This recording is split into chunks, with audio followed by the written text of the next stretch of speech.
السلام علیکم ناظرین، سورہ مریم قرآن مجید کی 19ویں صورت ہے جو مکہ مکرمہ میں نازل ہوئی۔ حضرت مریم علیہ السلام حضرت عیسیٰ علیہ السلام کی والدہ تھیں۔ وہ اسلام کی تاریخ کی سب سے بابرکت اور سرشار خواتین میں سے ایک تھیں۔ یہ صورت اللہ تعالیٰ کی طرف سے ان لوگوں کے درمیان ان کی عظمت اور شرافت کی ثابت کرنے کے لیے نازل ہوئی جو ان کے ساتھ ظالم تھے۔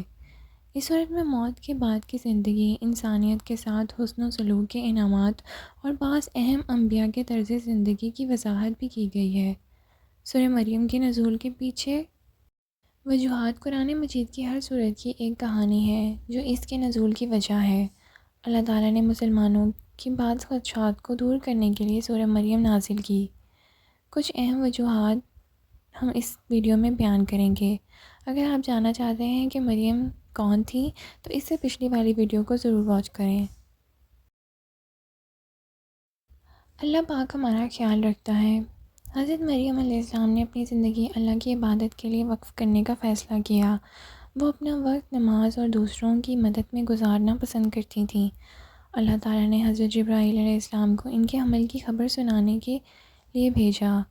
مریم معاشرے سے بے چین اور خوف زدہ تھیں۔ آپ اس کیفیت کا اندازہ لگا سکتے ہیں کہ ان کا کیا رد عمل ہوگا، وہ کس حد تک خوف زدہ ہوں گی۔ جب درد ذا ناقابل برداشت ہو گیا تو انہوں نے اپنی موت کی دعائیں مانگنا شروع کر دیں۔ بے شک اللہ سب سے بڑا ہے۔ انہوں نے انہیں پانی کی ندی کی طرف رہنمائی کی جہاں وہ کھجور کے درخت کے نیچے بیٹھ گئیں۔ انہوں نے مریم کو پانی کی ندی اور تازہ کھجوروں سے اپنی پیاس اور بھوک مٹانے میں مدد کی۔ وہ دائی یا ڈاکٹر کی مدد کے بغیر حضرت عیسیٰ علیہ السلام کی ماں بن گئیں۔ اللہ نشانیاں دکھاتا ہے لیکن صرف ان کے لیے جو اس کو نوٹ بھی کریں۔ جب حضرت مریم علیہ السلام کو حمل کا علم ہوا تو انہوں نے اللہ سے سوال کرنا شروع کر دیا کہ جب انہیں کسی مرد نے ہاتھ نہیں لگایا تو وہ بچہ کیسے پیدا کر سکتی ہیں۔ وہ خوف زدہ تھیں کہ معاشرہ اسے ایک شریف عورت کی طرح کیسے قبول کرے گا۔ اللہ نے ان کے لیے سوالوں کا جواب دیا۔ صرف وہی جانتا ہے کہ کیا صحیح ہے اور وہ لوگوں کے لیے نشانیاں پیدا کر سکتا ہے تاکہ یہ سمجھ سکیں کہ کیا ہو رہا ہے۔ اللہ ہمیں ہمیشہ غیر متوقع طریقوں سے نواز سکتا ہے۔ اس کے لیے کچھ بھی ناممکن نہیں ہے۔ بے شک صرف اللہ ہی کو ہر اختیار حاصل ہے۔ صرف اللہ پاک ہی آپ کو ہر مشکل سے بچا سکتا ہے۔ ہر انسان کو زندگی میں مشکل وقت کا سامنا کرنا پڑتا ہی ہے۔ اللہ اپنے بندوں کو مشکل حالات میں کبھی نہیں چھوڑتا۔ انہوں نے حضرت زکریا علیہ السلام اور ان کی اہلیہ کا واقعہ بیان کیا کہ کس طرح وہ ماں باپ بننے کا بے صبری سے انتظار کر رہے تھے۔ اس طرح ان کا اللہ تعالیٰ پہ پختہ یقین تھا اور اس کا نتیجہ نکلا۔ اللہ نے طویل انتظار کے بعد انہیں اولاد سے نوازا۔ اس نے دکھا دیا کہ اللہ اپنے مومنوں کو آزماتا ہے اور بعد میں بہترین انعامات دیتا ہے۔ بے شک وہ بہترین منصوبہ ساز ہے۔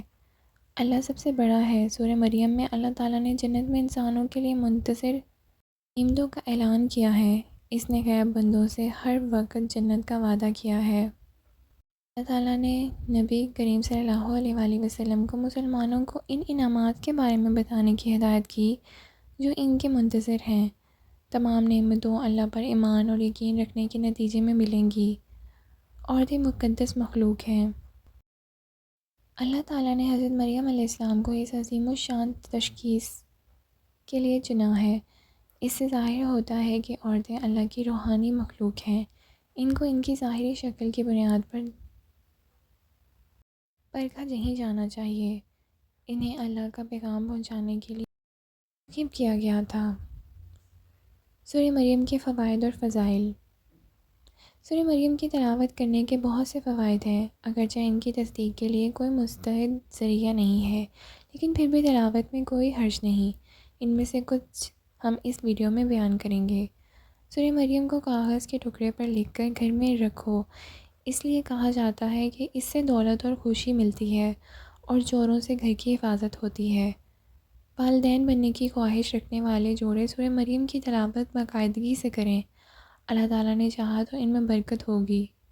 اگر حاملہ عورت روزانہ سورہ مریم کی تلاوت کرے تو اس کے نتیجے میں وہ درد سا آسانی سے برداشت کر سکے گی۔ اس کے بعد اللہ نے چاہا تو ٹھیک ہو جائے گا۔